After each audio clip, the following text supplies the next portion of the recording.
Hello, I'm Doug Musio. This is City Talk. Spitzer, Silva, Bruno, controller, steamroller, 3 men in a room, a governor with an active broom. Oh, Albany.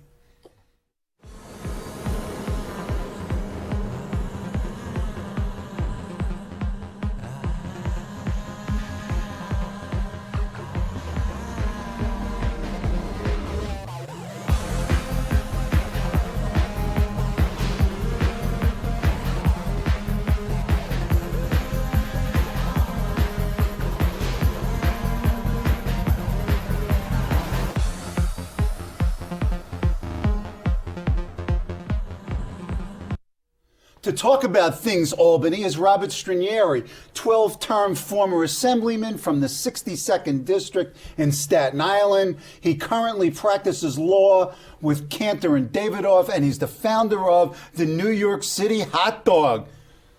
Welcome. Thank you very much, Doug. Before we go upstate, let's talk hot dogs and then go to Staten Island. What's the story with hot dogs? Well, I was sitting in Peking eating Peking duck on Christmas Eve 2004 Name dropping. with Travel a bunch of Chinese businessmen I was involved with on a project, and I said, what could we bring to China from America? And they said hot dogs.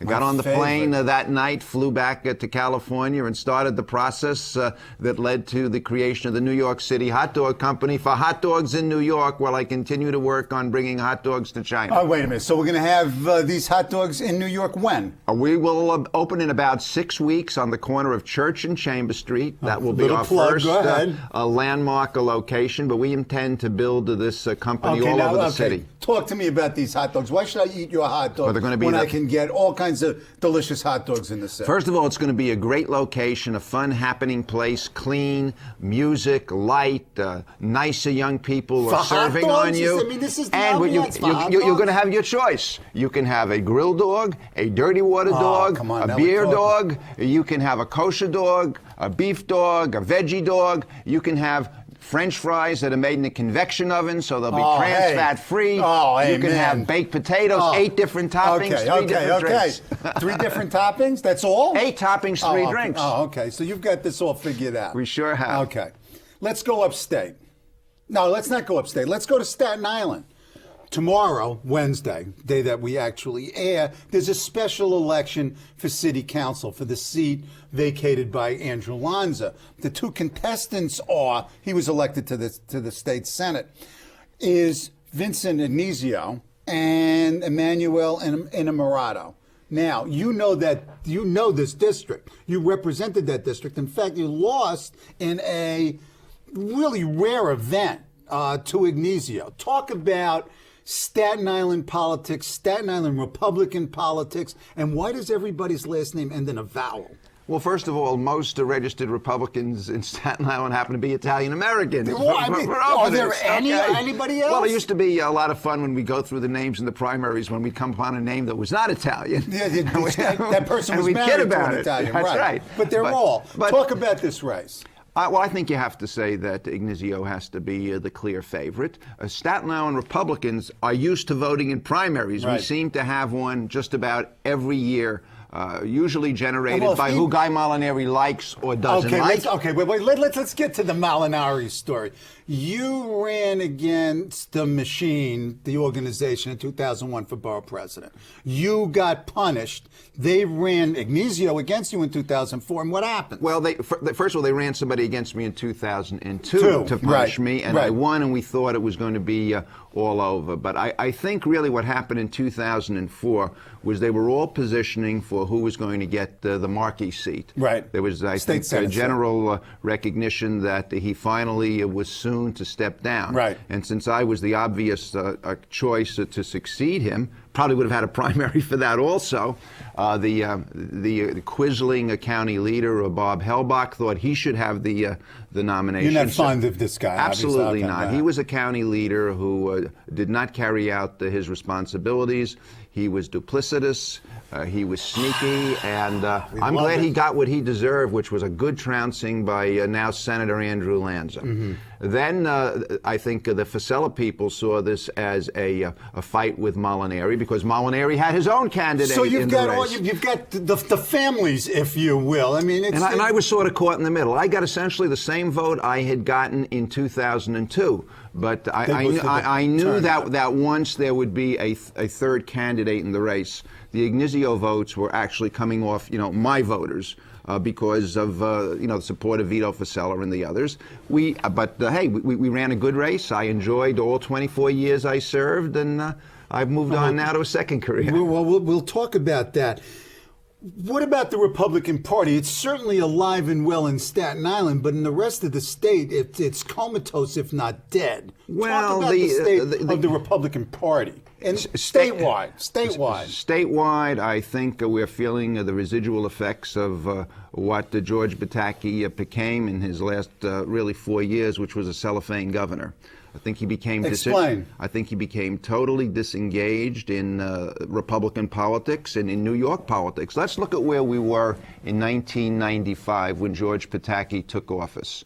We had a strong Republican Senate. Mm-hmm. We had record numbers. We had all the county executives in the metropolitan area. We had the county legislatures. We had about 10 more members of the Republican Assembly. Mm-hmm.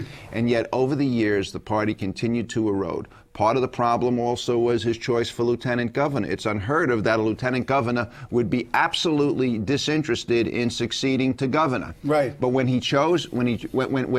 essentially dumped Betsy McCoy, who I think was a pretty good lieutenant governor, a little flaky, but a very bright lady, very bright lady who did not come out of the political system. Right. So I don't know what they expected. And in fact, in 1994.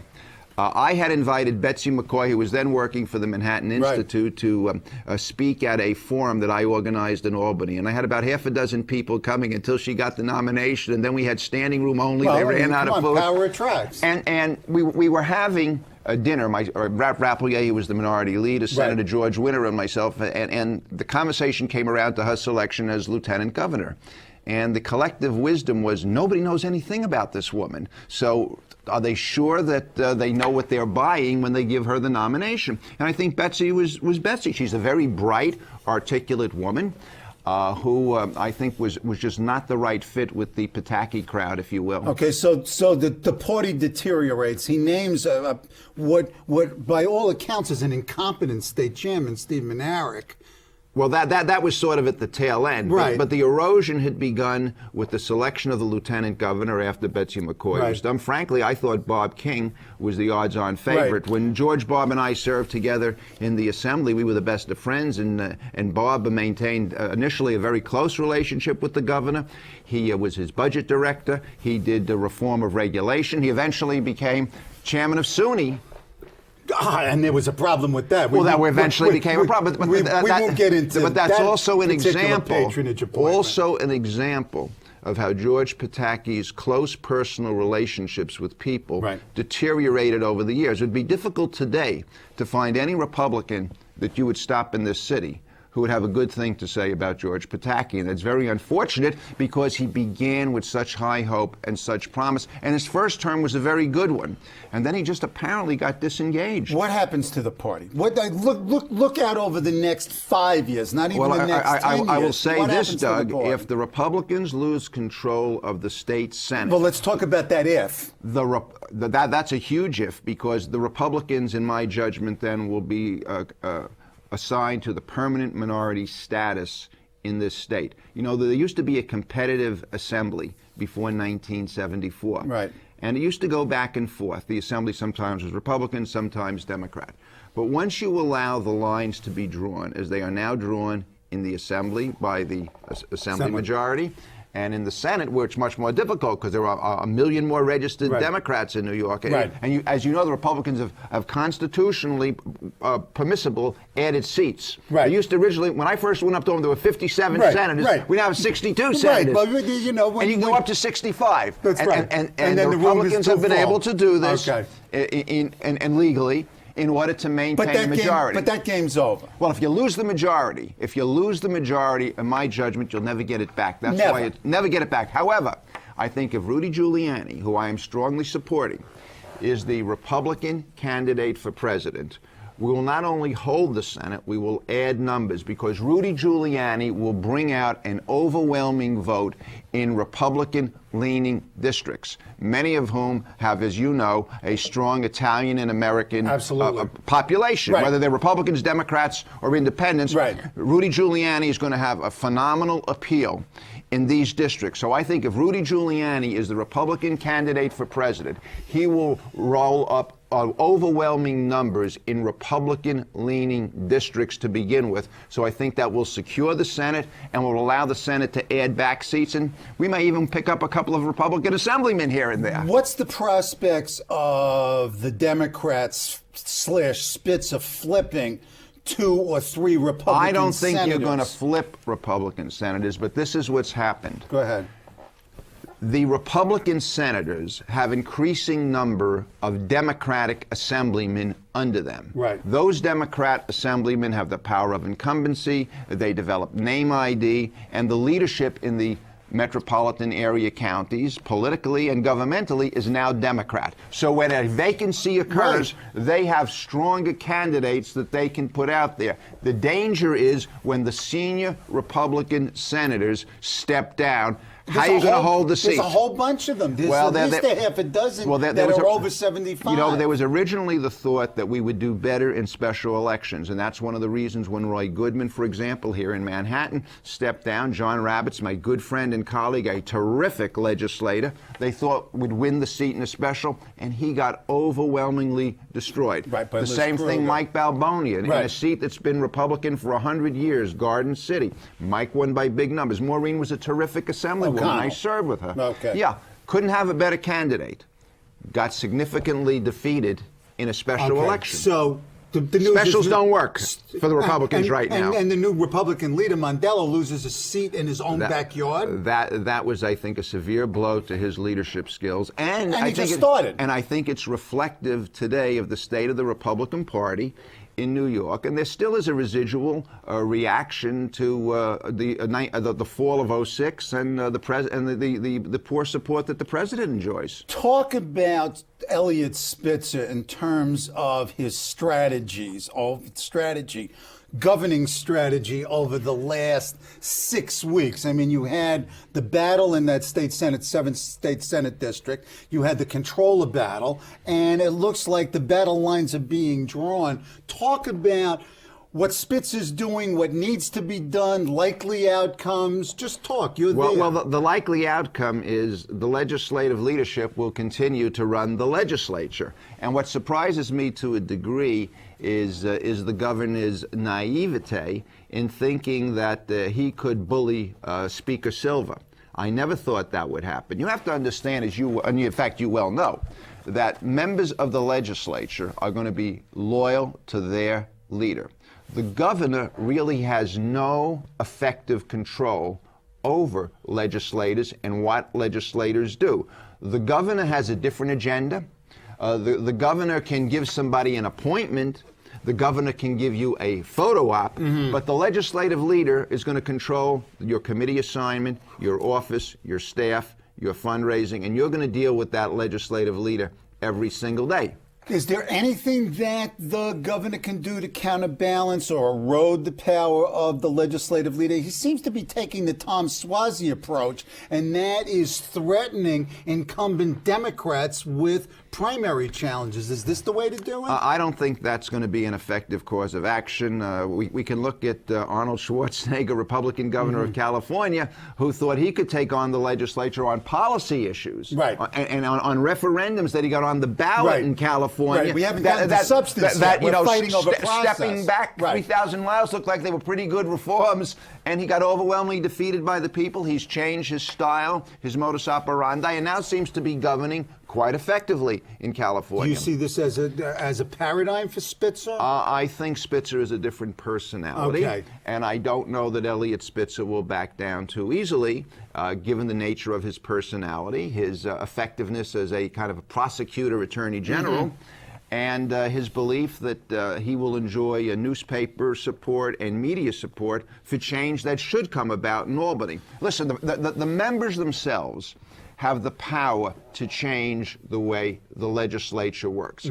I have long advocated that no speaker, and the same would hold true for a Senate Majority Leader, should hold that position for more than 2 terms, which is 4 years. You're talking about some kind of internal I think term that limits. internal term limits would bring about a very positive dynamic in each house of the legislature. It would allow for creation of new coalitions that could emerge, including people who may be in the minority party in either house to participate That's exactly in the right. process. Well, we'll talk about and the putting status. together change. And that was, in fact, Shelley Silver used to kid me because I always used to publicly call for that. It's not an attack on any individual. Right. I'm looking at the institution Well, you itself. were in the disenfranchised minority. Listen, I was in Come the on. minority for 24 years. That's a long time. Interesting enough, almost every other Staten Island elected official has always been in the majority, Right. with the exception of me. Right. And so, you kind of say, well, what, you really can't get any bills passed. But I always followed the Teddy Roosevelt rule. In fact, I sat in Teddy Roosevelt's seat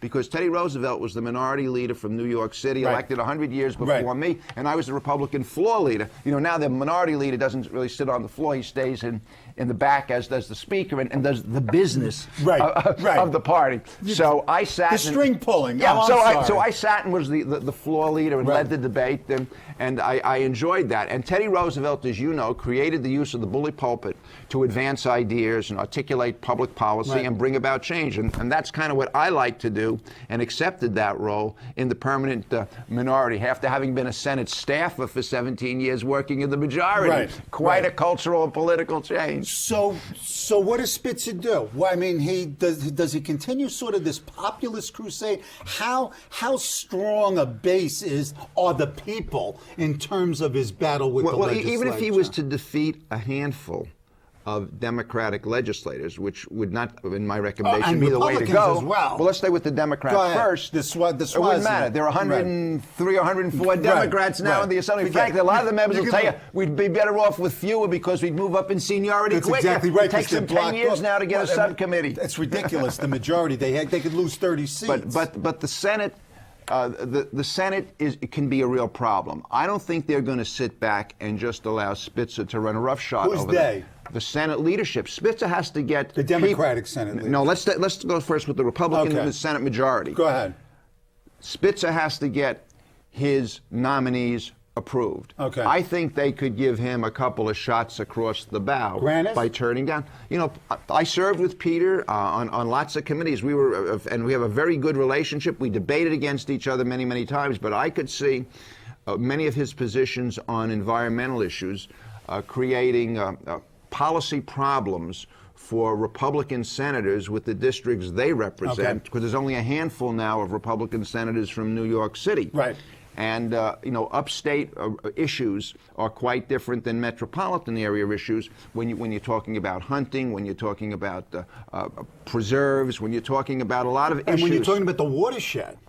Well, there are a lot of issues, and Peter was a very effective legislator for the point of views that he espoused, but of course he was also dealing with an overwhelming Democratic assembly. Does he get passed through the state Senate? Or is this the test case? Is this the case? This would be an excellent test case, I think, and the timing of a nominee who is well qualified. Right. Well qualified on his experience on environmental issues, but it's interesting. You could raise the same issues they raised against Tom DiNapoli, that he doesn't have the management experience to run an agency with vast powers and Turn the governor's argument against themselves. Exactly. Okay. So you can read the quotes. Okay, now what happens in the budget process? I mean, do we ever get the substance here? We're still arguing about process and personalities. Well, we're What also do we dealing with a budget that's in surplus, and that makes it a lot easier to reach accommodation than when you're dealing with a budget with shortfalls where you have to decide who gets hurt.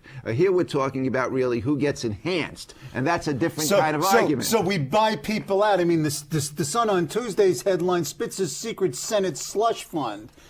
Well, that's an interesting way to characterize it, because as I understand it, what he wants to do is help the Democratic senators who don't have the same kind of financial resources to spread around for legislative initiatives as majority It's members. incumbency Well, let's look at enhancement. the entire Assembly Republican Conference collectively had less money allocated to it than a single Republican Senate majority member, to give you an idea. Wow. But because we had a Republican governor, the Republican governor was able to make available to each Assembly Republican some additional money for community let's assume you have a Democratic governor, a Democratic state senate, and a I think Democratic that'd be assembly. bad for New York. I think that would be horrible for New York because people, I believe, like that internal check that you have another party. We see Do they it in really Washington. check one another, or is it just a Yeah, conspiracy? No, I think there is an important difference and an important check.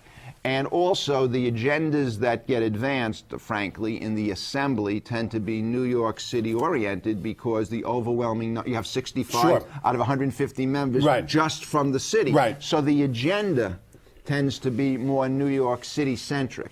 Whether if you had both houses with the Democratic Party, that would be so. I'm not sure because you'd have to have suburban and upstate Democrats who often vote very much like Republicans. Okay. And I just think it would be bad government if we had all three branches of the House, the Assembly, the Senate, and the governor of the same party. You imagine being in the minority in those houses? I mean, you've experienced what it's like.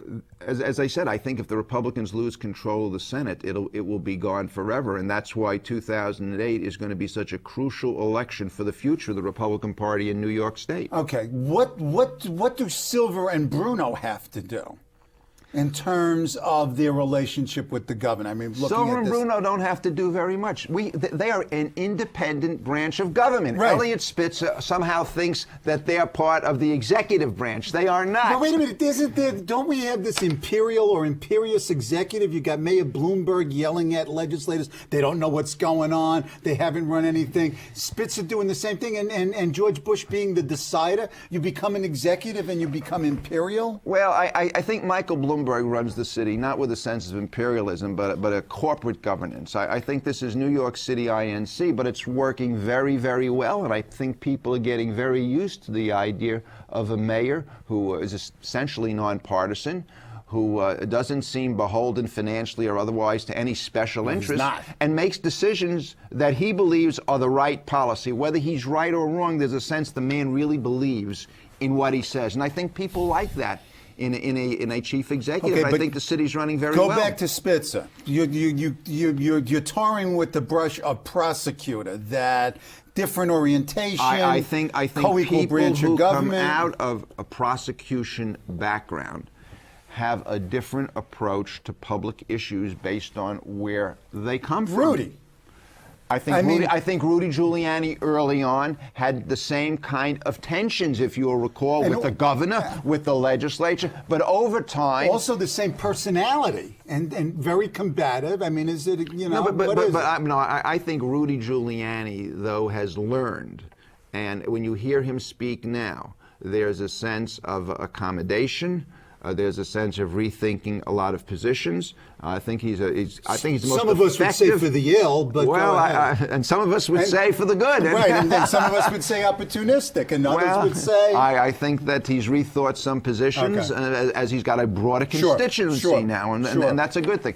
I think Elliot Spitzer is going to find that he cannot move either the speaker or the majority leader unless they choose to be moved because there's some benefit to their particular conferences and the members of those conferences, which can be different from that of the governor. Absolutely, but I mean, clearly there are confluences of interest here among and between the three men in the room. I think that all three would like to see a reasonably on-time budget, but I'd be very surprised to see an April 1st budget again. Forget April Fools. We don't do April Fools. I don't think that's going to happen.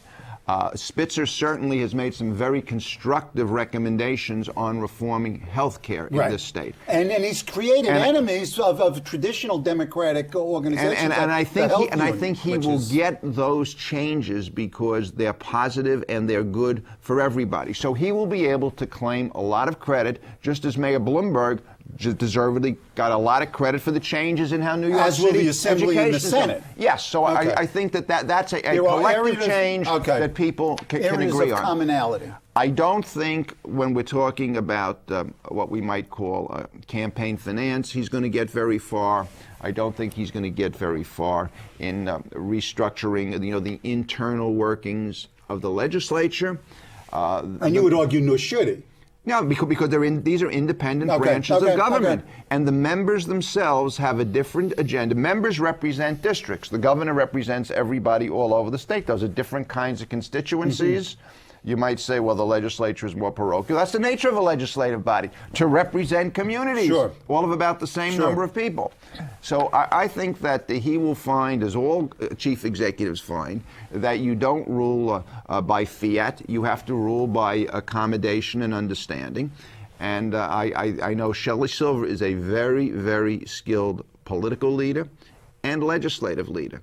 And he is not about to be characterized as the second Democrat in this state. Yeah, and the governor uses boxing metaphors and boxing analogies. And, Well, I'll tell you this, what, this looks like the Rumble in the Jungle with Shelley playing Ali. Hold him, grab him, rope-a-dope him, and every once in a while throw a jab. And then Foreman tires himself out and falls on his face in the Well, I'll eighth tell you round. what really I think surprised everybody, myself included, was he gets into this snit with the minority leader, Jim Tedesco. And he tells him he's going to, and then he curses Now, at Jim him. has about 43 members. I mean, the minority leader, at least when we had over 50 votes, the governor could deal with because you could sustain vetoes. Right. We had a good, You Rapelier can't in do our that Congress had a anymore. good relationship with Governor Cuomo, of course, with Governor Pataki, in that you could be defensive. But now to attack the minority leader in the Assembly, who's got about 43 members. I mean, I'm surprised he even took his call. Nice. Get into Nice. an argument Okay. with him. We But got- because that's reflective of his approach right now to the legislature. And maybe he'll learn a lesson from the negative reaction to that, at least among the members. 30 seconds. What would you do? What would your governor? What's your number one priority? Well, a governor has a lot of different priorities. The governor wants to show initiative. He wants to show strong leadership. He wants to show reform. He wants to show a way to change what's been described as the most dysfunctional legislature in America. And I think he should continue to pursue that. But the tactics he's employing, he's going to find frustration. Final word. Thank you very much. And down for a hot dog.